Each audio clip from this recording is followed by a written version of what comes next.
কি করবো Shirin, what to do? অসহ্য হলেও বিয়েটা মেনে নেওয়া ছাড়া আমার কাছে তো আর কোনো উপায় নেই। বিয়েটা যখন হচ্ছে দিদির পাশে তোমাকে থাকতেই হবে, তাই না?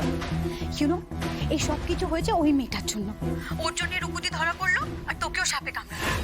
You know what, I just feel like slapping her. ওকে থাপ্পড় মেরে ওর গালটা লাল করে দিতে ইচ্ছে করছে। মেয়েটাই নষ্টের গোড়া, আমি ওকে ঠিক দেখে নেব। যাকে শিরিন, তুই আমার একটা হেল্প করতে পারবি? হ্যাঁ বল না, কি হেল্প? কাল দিদি ব্রাইডালের জন্য তুই একটা ভালো মেকআপ আর্টিস্ট আনতে পারবি কলকাতা থেকে? আমি জানি আমি তোকে লাস্ট মোমেন্টে বলছি, কিন্তু এখানকার লোকজনের উপরে না আমি ভরসা করতে পারছি না। দেখ শিরিন, বিয়েটা যখন হচ্ছেই আমি চাই দিদিকে বেস্ট লাগুক। এই দিনটা তোর জীবনে আর কোনোদিন ফিরে আসবে না। কত স্বপ্ন ছিল ওর বিয়ে নিয়ে, অন্তত মেকআপের স্বপ্নটাই পূরণ হোক। I hope you understand, Shiri. Of course I do, Ryan. সব মেয়েদেরই না তাকে বিয়ের দিন কেমন দেখতে লাগবে সেই নিয়ে প্রচুর স্বপ্ন থাকে। So you don't worry, okay? আমি কাল বিকেলের মধ্যেই মেকআপ আর্টিস্ট নিয়ে পৌঁছে যাব। থ্যাঙ্কস। এবার প্লিজ চলে আয়, আর শ্রী আর ম্যাডিকেও বল আসতে। তোরা এলে আমার মনটা ভালো হবে। ওকে, সি ইউ। চ, সি ইউ। পছন্দ মতো বিয়েটা তো হলো না, অন্তত মেকআপটাই হোক। না না, তুই একদম ঠিক কাজ করেছিস। শোন না, বলছি ওই জেঠি পারুকে কি বলেছে রে? তখন দেখলাম তোর ঘরে ঢুকলো জেঠি, তার কিছুক্ষণ পরে মেয়েটা মুখ চুন করে বেরিয়ে গেল। মা জাস্ট ধুয়ে দিয়েছে। ও যদি লজ্জা থাকে না আর কোনোদিন আমাদের সাথে লাগতে আসবে। এই তো বলছিলাম যে সব রেডি তো একেবারে। এ বাবা, কি হলো? মারি দিলে পাটা। সরি গো, একদম দেখতে পাইনি। লাগলো তোমার? কি ব্যাপার? প্রকৃতির দধিমঙ্গল হচ্ছে, অথচ শঙ্করধ্বনি নেই, উলুধ্বনি নেই। বিয়ে বাড়িতে এরকম শ্রাদ্ধের অভাব কেন জানতে পারি? আগে তাহলে কি কি করণীয়? কি করবে সেটা আমাকে বলে দিতে হবে। যাও, সবাইকে গিয়ে আনন্দ করাও, নাচ গান করাও, হাসি ঠাট্টা করাও। একটু বাদেই আমি যাব, গিয়ে যেন দেখতে পাই সবাই হাসছে। হাসছে? সবাই হাসছে। সেরেছে। পেট ভরে খেয়ে নে রুকু, আবার তো সে বিয়ের পর খাওয়া। আমার সকাল সকাল এসব খেতে ভালো লাগছে না, গা গোলাচ্ছে।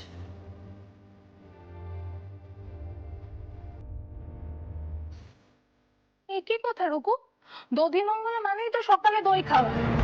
পাগল আছে বললে হবে? খেতে তো হবে। থাক না জ্যোতিকা, রুকু যখন খেতে চাইছে না তখন কেনই বা জোর করছো তুমি?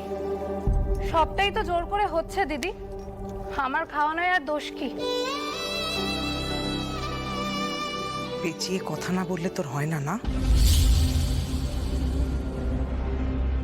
এই হাসো হাসো হাসো, এই হাসো হাসো, আরে হাসো হাসো, আনন্দ করো, মজা করো। বিয়ে বাড়ি মানে কথা। হ্যাঁ,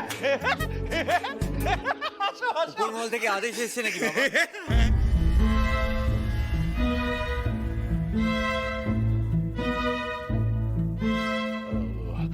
না না না, ওপর মহল থেকে খবর আসবে কেন? আমার নিজের কি কোনো একটা বক্তব্য নেই? থাকতে তো দেখি না বাবা, এই বাড়িতে তো বক্তব্য একজনই রাখে, বাকিরা তো ভাড়াটে সৈনিক। বড় খোকা,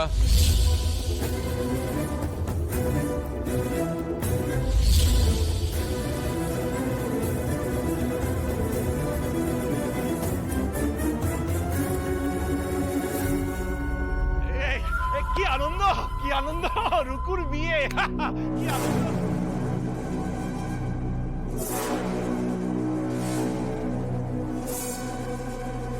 নারু নহবত। কি আনন্দ, কি আনন্দ, রুকুর বিয়ে, কি আনন্দ।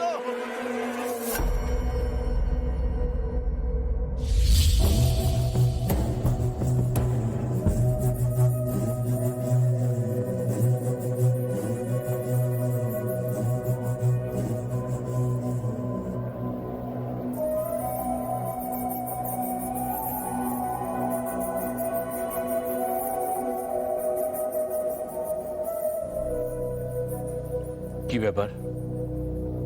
শাক বাজছে না, উলু দিচ্ছ না? আজ একটা আনন্দের দিন তো।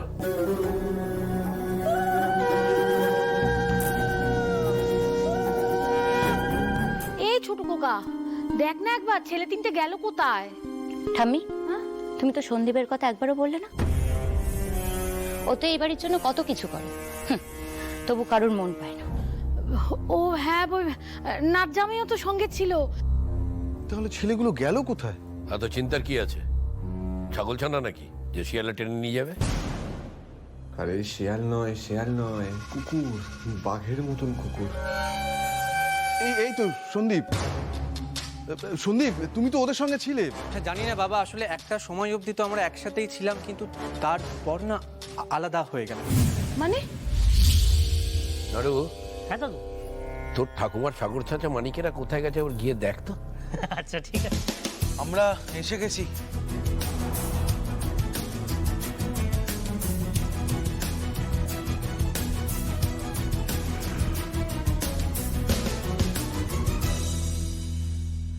হে কি রে, ভিজলি কোথায় তোরা? স্নান করছি।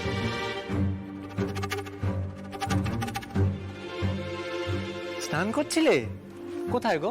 স্নান করছিলাম না হাতি, আমরা কুকুরের তলা খেয়ে পুকুরে নেমেছিলাম দাদু।